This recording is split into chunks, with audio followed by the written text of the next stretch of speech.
यही निवेदन है, बताने आए थे हम लोग कि हमारे अधिकार के लिए लड़ो, हमारे सम्मान के लिए लड़ो। जो वादे पार्टी ने किया है और जिसके कारण उन्हें वोट मिला है वो वादे पूरे करो। 3100 रुपए धान का समर्थन मूल्य होना चाहिए, 2700 रुपए गेहूं का होना चाहिए, 3000 रुपए हमारी लाडली बहनों को प्रति माह मिलना चाहिए, 450 रुपए का गैस सिलेंडर होना चाहिए। आज भी आप लोग देख रहे हो, दिल्ली में देखा ना आप लोगों ने टीवी में, हरियाणा के, पंजाब के और आसपास के किसान, पूरे देश के किसान भिड़े हुए हैं। पिछले बार भी सवा साल आंदोलन किया था और तकरीबन 700-800 किसानों ने अपनी बलिदान दिया था, तब जाके इन लोगों ने 3 कानून वापस लिए थे। मैं आप तमाम सब लोगों से, किसानों की कोई पार्टी नहीं होती, किसानों की कोई जात नहीं होती, किसान किसान होता है। अपने सम्मान के लिए लड़ो, अपने अधिकार के लिए लड़ो, अपने बच्चों के भविष्य के लिए लड़ो, अपनी बूढ़ी माता का इलाज कराना है उसके लिए लड़ो, अपनी बेटी की शादी कराना, अपनी बेटी को पढ़ाना है उसके भविष्य के लिए लड़ो। ये मंदिर मस्जिद की लड़ाई नहीं है, ये मंदिर मस्जिद की लड़ाई नहीं है, हमारे भविष्य की लड़ाई है, हमारे संविधान की, हमारे सम्मान की लड़ाई है। ये देश हमारा है, ये किसी राजनीतिक पार्टी का देश नहीं है।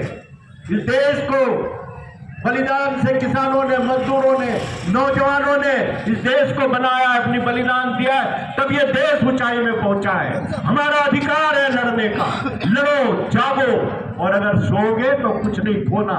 जो सोता है वो खोता है, जो जागेगा वो पाएगा। तो ये आपका देश है और वो हमारे बलिदान जो हो गए, जिन लोगों ने इस देश को आजाद किया है, उन शहीदों ने कहा था। मैं 2 लाइनें करके अपनी बात को यही विराम दूंगा, क्योंकि हमारे सम्माननीय तहसीलदार महोदय जी आ चुके हैं। हम लोग यहाँ पे ज्ञापन देंगे, ज्ञापन देने के बाद यहाँ पे आप लोगों की भोजन की व्यवस्था, पुलावा बना है, वो पुलावा भी दिया जाएगा आप लोगों को। तो मैं कह रहा था, वो हमारे शहीद जिन लोगों ने देश को आजाद किया गुलामी से, जो आज हमें ये आजादी के दिन दिखने को मिल रहे हैं, उन लोगों ने कहा था अपने बच्चों से कि हम लाए हैं तूफान से कश्ती निकाल के, इस देश को रखना मेरे बच्चों संभाल के। तो हम अपने कर्तव्य के प्रति कितने जागरूक हैं। ये चिंतन करने का समय है, ये चिंतन करने का समय है। आज हर आदमी के हाथ में मोबाइल है। इस देश की सच्चाई, इस देश की अर्थव्यवस्था, हर किसी तबके का, किसान भाइयों की क्या हालत है, मजदूरों की क्या हालत है, व्यापारियों की क्या हालत है, कर्मचारियों की क्या हालत है, नौजवानों की क्या, ये आपको, आपके पास मोबाइल में डाटा है, कोई झूठ नहीं बोल सकता। तो अपने स्वाभिमान के लिए लड़ो दोस्तों।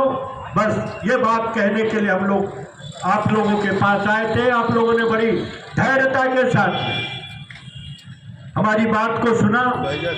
मैं आप सभी लोगों को बहुत बहुत धन्यवाद देता हूँ। और अब हम लोग यहाँ पे सब एकत्रित हो जाएंगे। मैं आग्रह करता हूँ तहसीलदार